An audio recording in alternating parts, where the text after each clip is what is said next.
ယုံတိုင်းစရာတော့မရှိဘူးနော်အမရိတရိုက်တွေလို့ထင်ရတဲ့ဒီအရာတွေကတကယ်တော့သင်တို့အကြိုက်တဲ့လာတဲ့ယဉ်ညီးချော်ကလေးကုန်းချမ်းတွေပါဒါကိုနိုရီလို့ခေါ်ပါတယ်သူကပင်လယ်ထဲကပိုက်ခွန်တွေပေါ်မှာစိုက်ဖြူရတဲ့ပိုဖိုင်ရာလို့ခေါ်တဲ့စားသုံးလို့ရတဲ့ယဉ်ညီးနီတစ်မျိုးကနေဆင့်တက်လာတာပါဒါပေမဲ့ဒီယဉ်ညီးတွေကိုကျွန်တော်တို့စားနေတဲ့အချက်လေးတွေထိအောင်ပြောင်းလဲဖို့ဆိုတာတော်တော်လေးစိတ်ဝင်စားဖို့ကောင်းတဲ့အလုပ်ငန်းစဉ်တစ်ခုရှိပါတယ်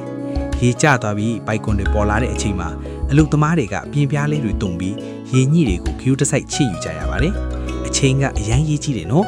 အပြင်မှာကြပြထားမိရင်းညိတွေအရေးတွေကချက်ချင်းကျသွားတယ်လို့ပါအသက်ဆက်ဆက်ရည်တင်းထားတဲ့ရင်းညိတွေမှာပင်လီရေတဲနဲ့တခြားညစ်ကြီးတွေပါနေတတ်ပါတယ်ဒါကြောင့်နောက်တစ်ဆင့်အတွက်အစင်းသိမ့်ဖြစ်အောင်ရေနဲ့အထက်ထက်အခါခါဆေးကြောတန့်စင်ရပါတယ်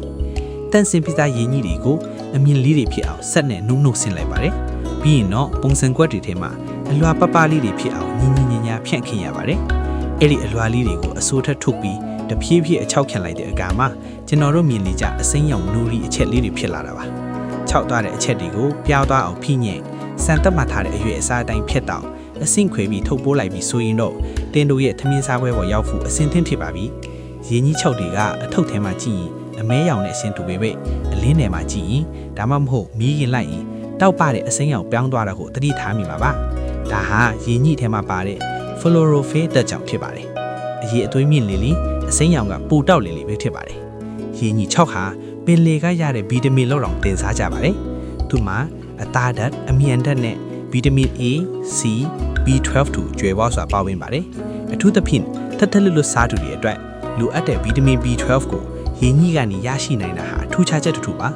1940ပြည့်နှစ်တူတူထိရင်းနှီးစိုက်ပျိုးတာဟာကန်တရားပေါ်မှာပဲမူတည်ခဲ့ပါတယ်။ဒါပေမဲ့ဗြိတိန်ရုက္ခဗိဒပညာရှင်ကက်သလင်ဒရူးဘေကာက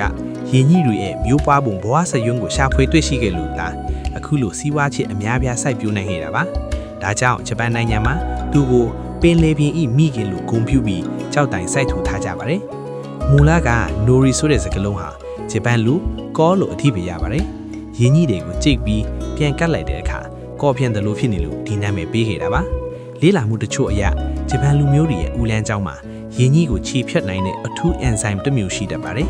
ဒါဟာသူတို့မျိုးဆက်အလိုက်ရင်းနှီးကိုအများများစားသုံးလာခဲ့ကြလို့ခန္ဓာကိုယ်ကအလိုက်သိမ့်ပြောင်းလဲသွားတာ evolution လို့ဆိုကြပါတယ်